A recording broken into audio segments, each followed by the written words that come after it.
2, 3, 4.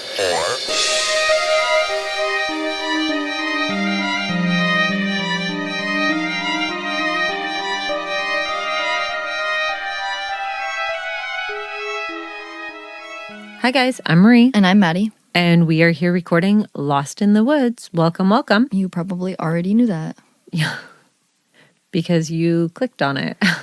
And pressed the button.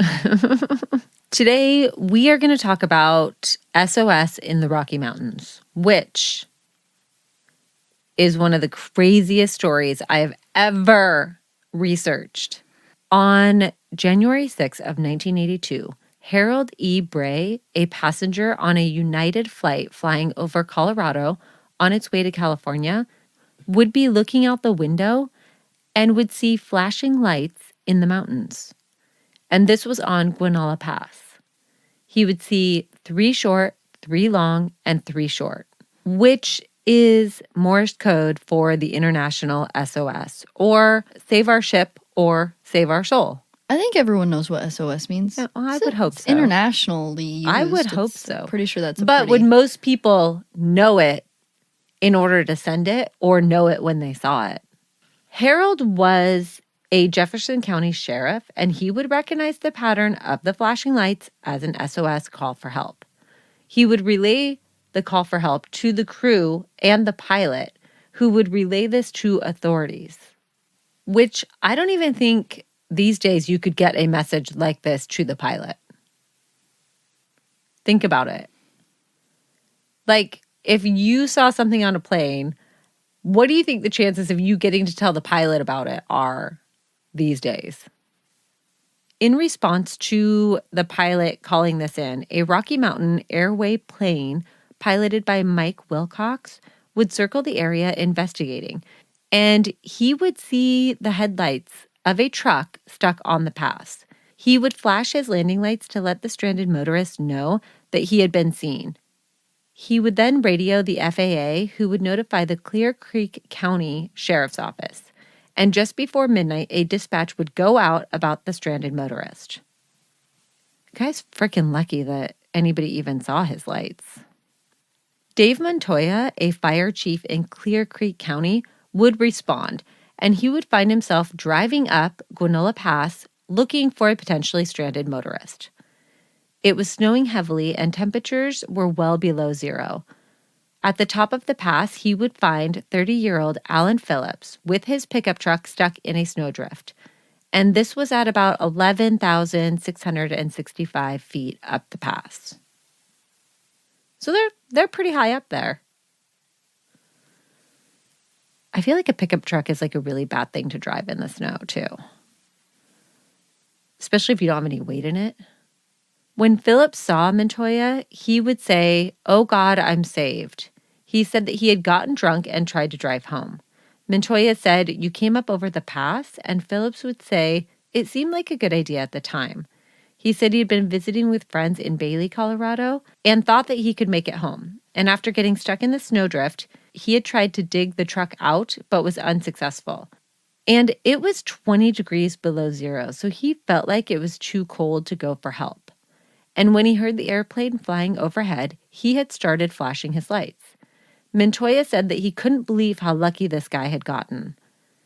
The only injury that Phillips had was a big bruise on the side of his face, and he said that he had gotten out of the truck to use the bathroom and been blinded by the snow, and that he had hit his face on the corner of the truck when trying to get back to it.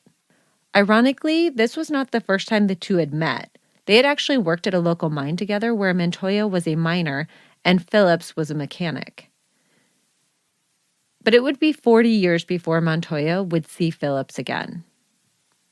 So also on January 6, 1982, 29-year-old Barbara Oberholtzer would go missing from Breckenridge, Colorado, which is a small ski resort town at the base of the Rocky Mountains.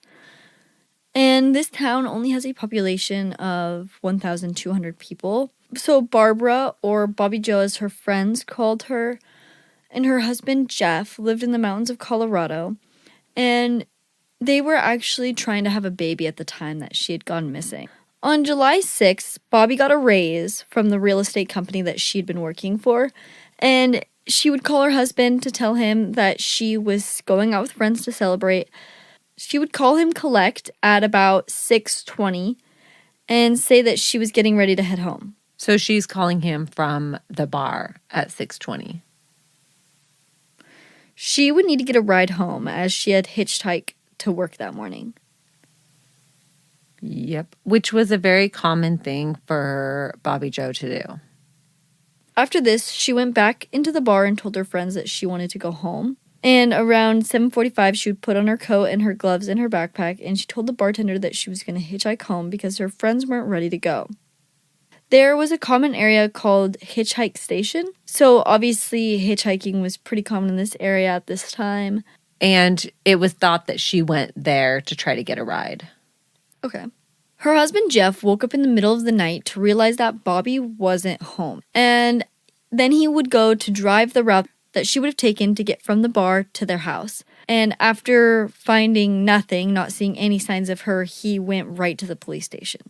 And she hadn't even been missing for 12 hours at this time, so Jeff was sent home because for some reason... Yeah. Well, and police, I think, were like, well, she was out having drinks with friends. Like, if she doesn't come home by morning, call us back. Like, they weren't as concerned as Jeff at this point. Now, around 9 a.m., Bobby is still not home. And Jeff would actually get a call from a local rancher who he doesn't know. And this rancher would tell him that he had found a driver's license with Barbara Jo's name and picture on it. And Jeff doesn't call police when he receives this call, but instead he goes to investigate himself. He would send his brother to pick up the driver's license, and he goes with a friend to drive the route she would have traveled again. He's actually in the passenger seat when he sees something on the side of the road, and they pull over, and he realizes that it is a backpack. And Jeff walks through the snow, making the only visible footprints because it has been snowing throughout the night. So there's no footprints around the backpack at the time. And he picks up the backpack along with a bloody tissue that he finds and a right wool glove that also has blood on it. And he recognizes it as a pair that Bobby had been wearing that day. So he happens to find Bobby's backpack and contaminates a potential crime scene in the process. So as you can imagine, this is probably going to move him up on the suspect list. So Jeff would call the police, who would head to the scene, and inside the backpack, police would find Barbara Jo's sunglasses, makeup, along with other personal belongings, including some of Jeff's business cards. So the driver's license was about 5 miles from where the backpack was found, making it appear that someone had been throwing out her belongings as they were like driving down the highway. Right. Also, the fact that there were no footprints around the backpack could also be an indication that it had been thrown from the road. By noon, friends, family, and community members decided to take matters into their own hands, and they would go out searching for Bobby along the road. This is along Highway 9 near a scenic overlook at Hoosier Pass, about 10 miles outside of Breckenridge. 3 men who had brought skis would make a gruesome discovery. They would find a body down an embankment, and it would be the body of Barbara Jo. She was on her back with blood pooling around her. They would not disturb the scene, and they would back out and flag down a police car that was driving the road. So Barbara Jo had 2 plastic 18-inch zip ties around her left wrist. There was fresh snow, and there were tracks that seemed to be implying that she had been running. So she was shot in the back, and there was a trail of blood going down the snowbank as if she had slid down. After being shot, yeah.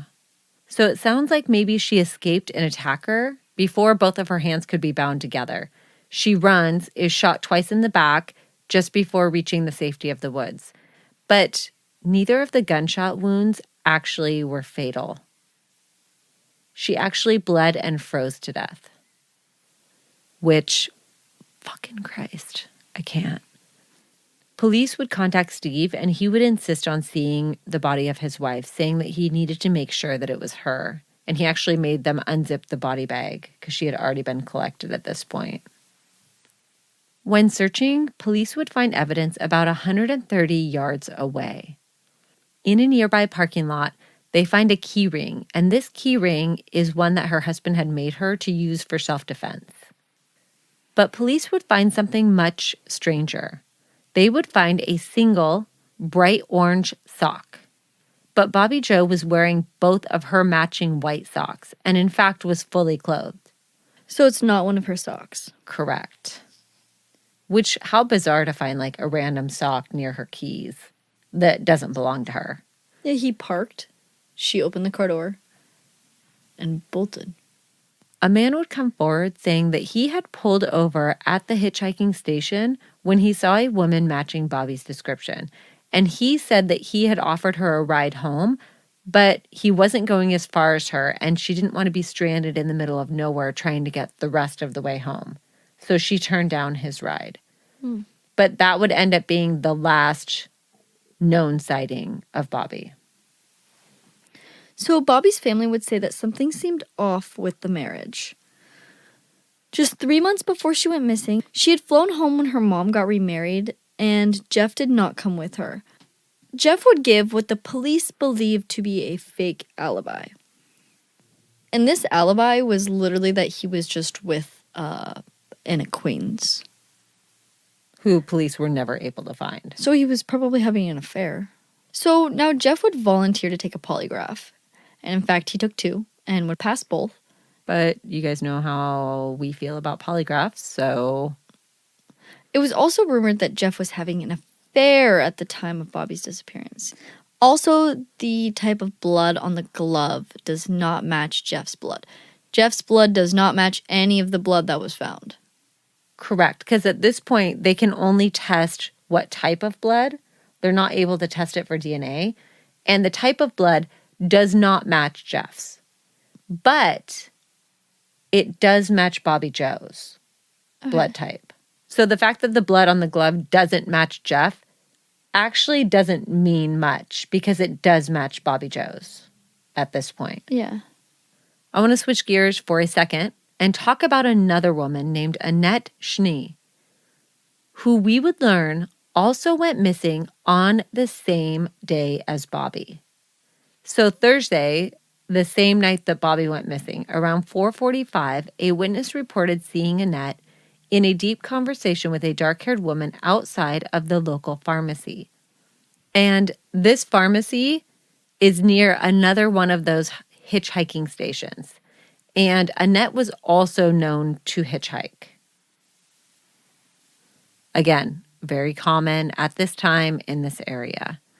Now, on Friday morning, her boss at the Holiday Inn would report her missing, and police would wonder if it could be connected to the murder of Bobby Jo, as the two went missing possibly on the same day and even around the same time, or at least within hours of each other, based on when they were last seen. When police check her home, which is about 5 miles from where she was last seen, her work uniform for the bar that night is laying out on her bed, leading police to believe that she did not come home after the pharmacy because she never showed up for her 8:30 shift at the bar. Okay. So Jeff, Bobby Jo's husband, obviously, would come forward and he would say that he believed that Annette's body would be found. He said, "I've always had different premonitions all my life." He believed that her body would be found 4 miles from his house on the 4th of July. So is Jeff part of the killing spree? Because that's weird as fuck to say, Jeff. I agree. So their primary suspect comes forward saying that he had a premonition that the body of another missing woman who went missing the same night as his wife would be found near his house on the 4th of July. What do we think that they're thinking? I'm sure they're thinking he's guilty as fuck right now. I think he's guilty as fuck right now. Right? Now, Annette's body would actually be found 6 months later on July 3rd, 1982. So, yeah, your premonition wasn't quite right there, one day, Jeffy boy. It was 1 day off. Still weird as fuck. I don't like it. It's all weird. I don't like it. So, a 13-year-old boy fishing along the creekside is the one that finds her body partially submerged in the creek. Yeah. So this is about 10 miles from where Bobby Jo was found and about 6 miles from Jeff and Bobby's house. So he's a day off and about a mile off. What did he say? Did he say 4 or 5 miles? 4. July 4th, 4 miles from his house. So he's 2 miles off. I don't like that, though. Bro, he killed her, right? I don't like it at all. Did he not? It's unclear at this point if she had been killed or dumped here. So she'd been shot in the back at a downward angle, indicating that she was kneeling or running downhill at the time that she was shot.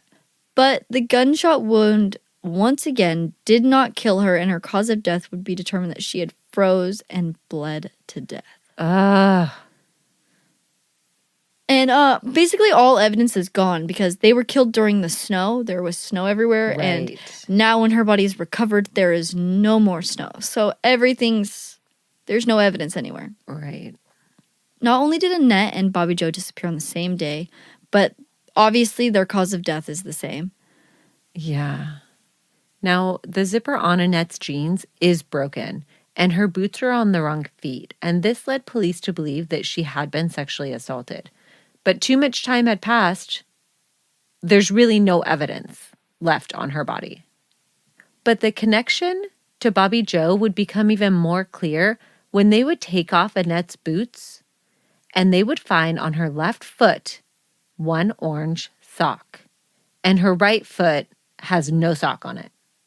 But it's not exactly missing, as police already have the sock in evidence. Yeah.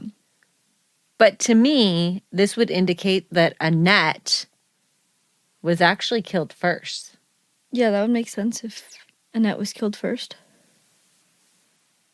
That ruins what I would think would happen is that then he kidnapped Annette to make up for the fact that he wasn't. Wait, what time did Annette go missing?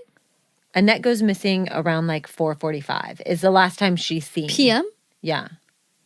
And then Bobby Jo goes missing around 7:45 p.m. Yeah, so she actually goes missing afterwards. Bobby Jo goes missing after Annette, Yeah. who is sexually assaulted.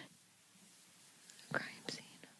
So, needless to say, the sock found at the crime scene of Bobby Jo is determined to be the missing sock from Annette's foot. And these socks do belong to Annette, as her mom is able to identify them as a pair that she had bought her. So they are Annette's socks. Annette is also wearing a jacket. And in the pocket of this jacket, they would find something that would make this case even more confusing. There's a plastic photo insert inside her pocket, and inside they would find her driver's license, her social security card, and there's also a picture of a military-looking man. So short, buzz cut, but no one knew who this man was, not even her family. And police have never been able to identify who this man is. But that's not actually the strangest thing that they find. They also find a business card. And that business card belonged to Jeff Oberholtzer. Oh my God, he's totally fucking involved. Oh, it's so crazy. So there's just a lot of coincidences here, right? Jeff's wife goes missing, and on the same day, another woman goes missing from the same general area. That woman's sock is found with his wife's body, and his business card is found in the pocket of the other woman, who he claimed he did not know. Because remember, police question him about this woman because they go missing on the same day. Jeff has his premonition, but he doesn't know the woman, according to his statements at that time. Now, when police go back to Jeff, he suddenly remembers that he maybe does know Annette and that he believed he had picked her up hitchhiking the previous summer. Now, he's a small appliance repairman. That's his business card, by the way. So I'm not sure why she would hang on to this. Maybe it was based off of a conversation that they had. But when police look at this timeline, during his encounter with Annette, Bobby Jo was out of town for her mother's wedding. So police start to wonder if maybe he knew Annette better than he was implying, and could this be the affair that he had been having? So the creek that Annette is found in is connected to a road that leads very near to where Bobby Jo was found.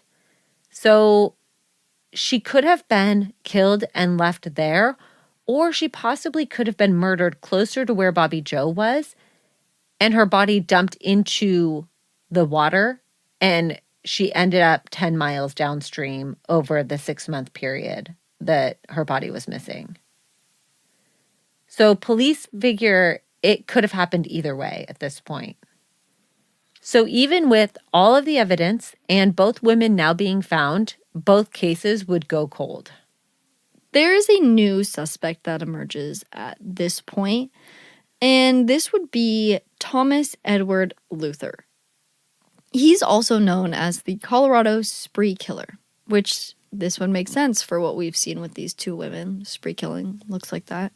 He was a cab driver, and 6 weeks after the murders, he had picked up a woman from a bus stop, and he would attack her and beat her almost to death with a hammer.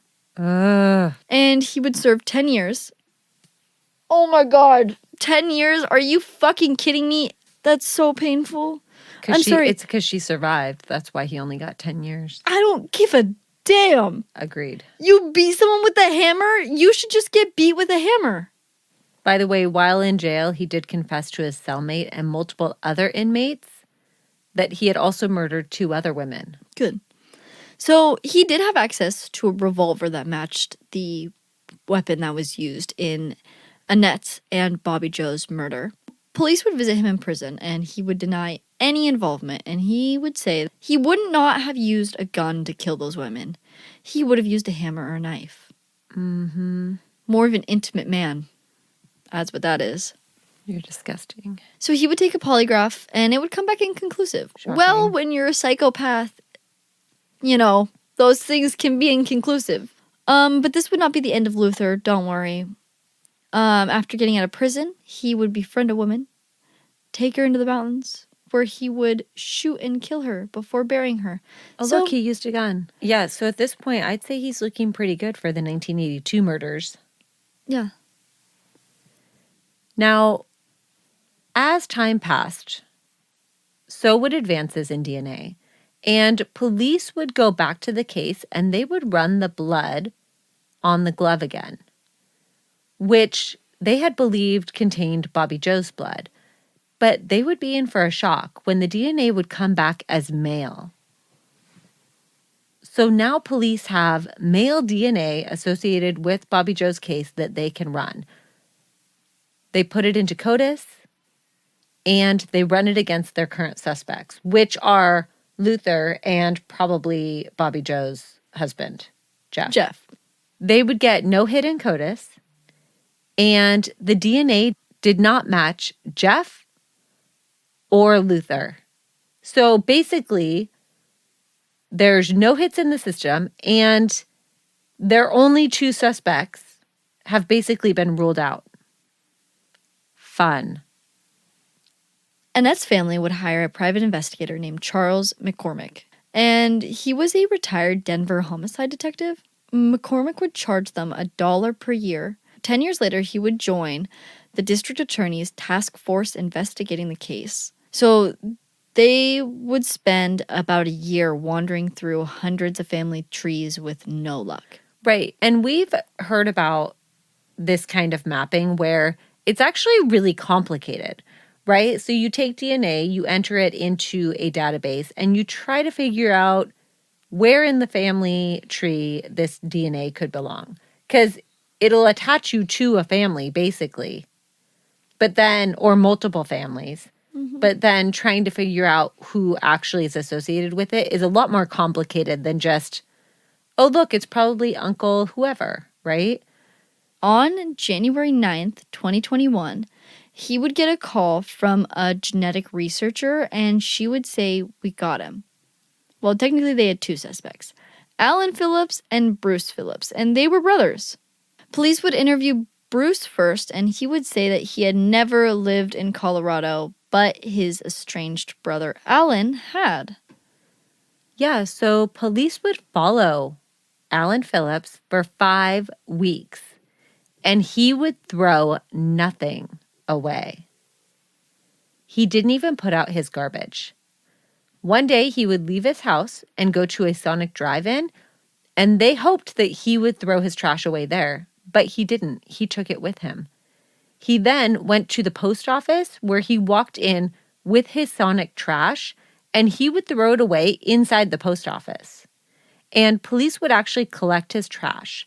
So I'm thinking, obviously, he heard about the Golden State Killer being caught this way and everybody else being caught this way, and is being very careful not to leave anything lying around. I wonder if he knew he was being followed or if this was just like a best practice for him at this point. Because it's weird.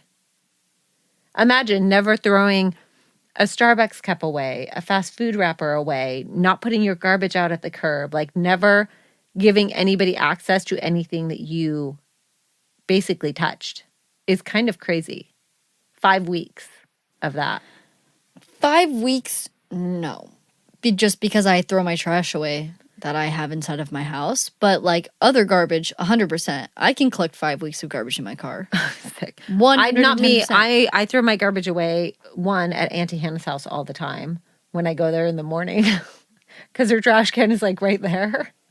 And then gas stations. If I'm at a gas station and there's any garbage in my car, I will throw it away. I won't do that. I don't want to be out of my car in the gas station. I put my card in, I get my gas pump out, put it in my car, go sit back in my car, lock my doors. Sit in there until my gas is done pumping, get out of my car, put it back in, and then get directly back in my car and drive away. So 39 years after the murders, Phillips would be identified as their man.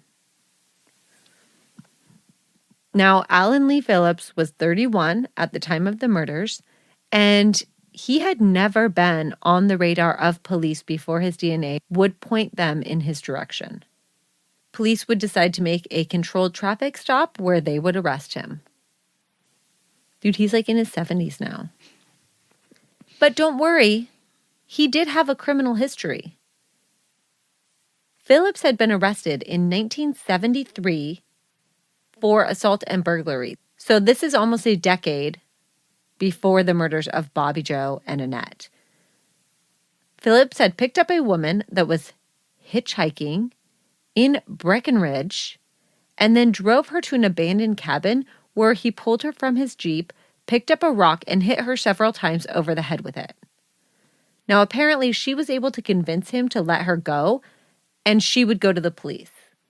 Phillips would confess to the crime and serve 6 months in jail. I don't understand how this arrest did not get him onto police radar in the first place. They didn't have a system back then. There I know. was no, I actually collective database. I actually saw at some point that when they went back looking for this arrest, they had a lot of trouble finding the file on it.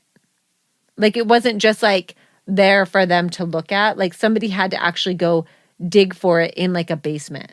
I'm not surprised by that at all.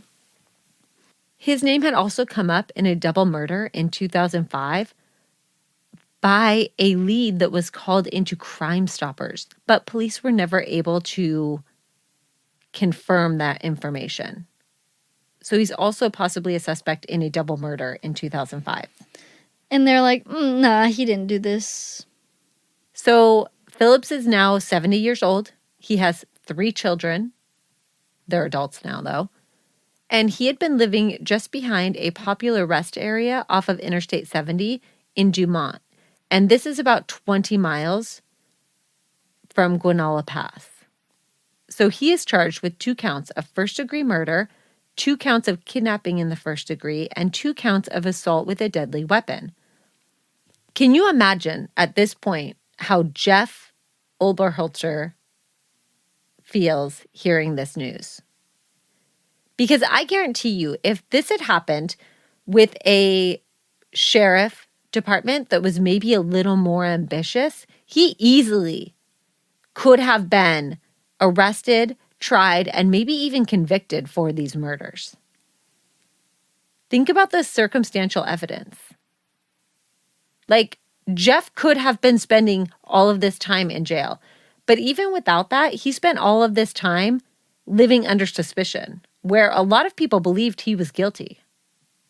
I still think he's guilty. Now, Montoya, I think he was with Fire, who had rescued Phillips in 1982, would see him on the news. And his mugshot would be put on TV saying, if you have any information about this man, please call.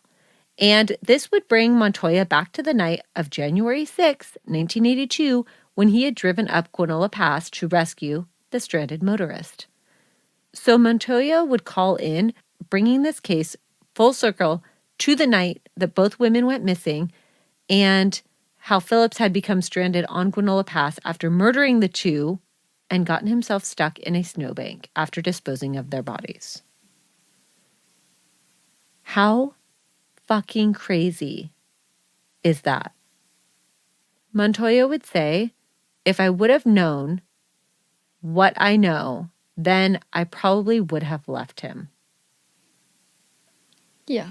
On September 15th, 2022, it would take a jury 5 hours to return a guilty verdict, and he would be sentenced to 2 consecutive life terms at Arkansas Valley Correctional Facility in Colorado. Annette's mother, Elaine, who is 88 at the time of this verdict, would say, I thought maybe I'd be gone before I had closure to this case, so that really I'm ready to go now when it's my time. That is our case on the Rocky Mountains, which is just crazy. And Maddie and I are going to flip over to Bunker Talk now. Come and support us on Patreon if you want to hear our Bunker Talks, which we do on every episode. We also just released our Patreon exclusive episode on Patreon, which is about baby Ayla Reynolds. I recorded it by myself because Madison can't handle any more children for a while. And a child is involved in that case. But yeah, thank you so much for tuning in. Come visit our Instagram or our Facebook, and we will talk to you guys soon. Yep. Bye. 1, 2, 3, 4.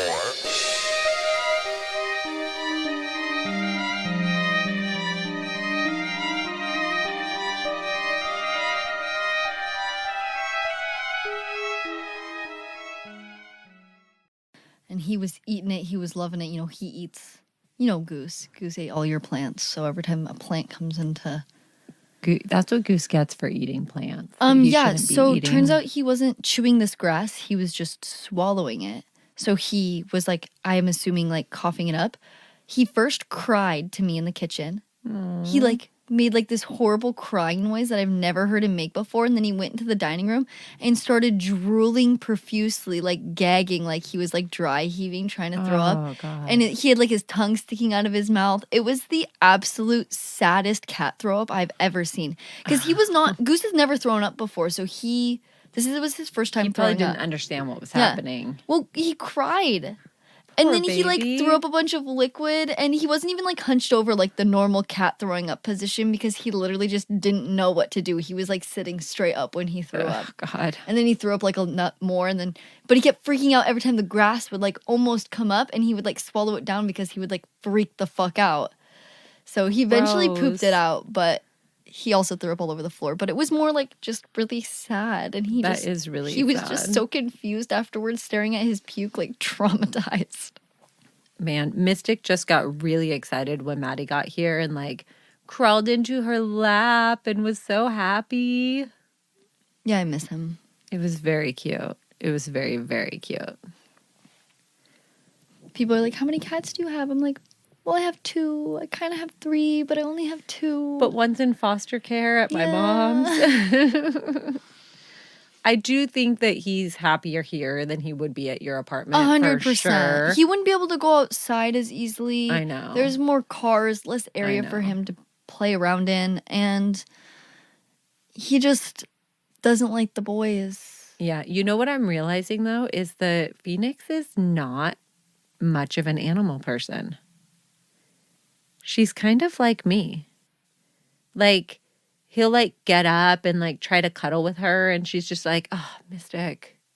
But she'll pet him. She'll give him attention. Yeah. But she's never like, oh, hi, Mystic. Like, she's Well, like... no, she was like that with the boys, and I she was know. like that with Well, Delilah. and I thought that she would be more like warm up more with just one cat here, maybe.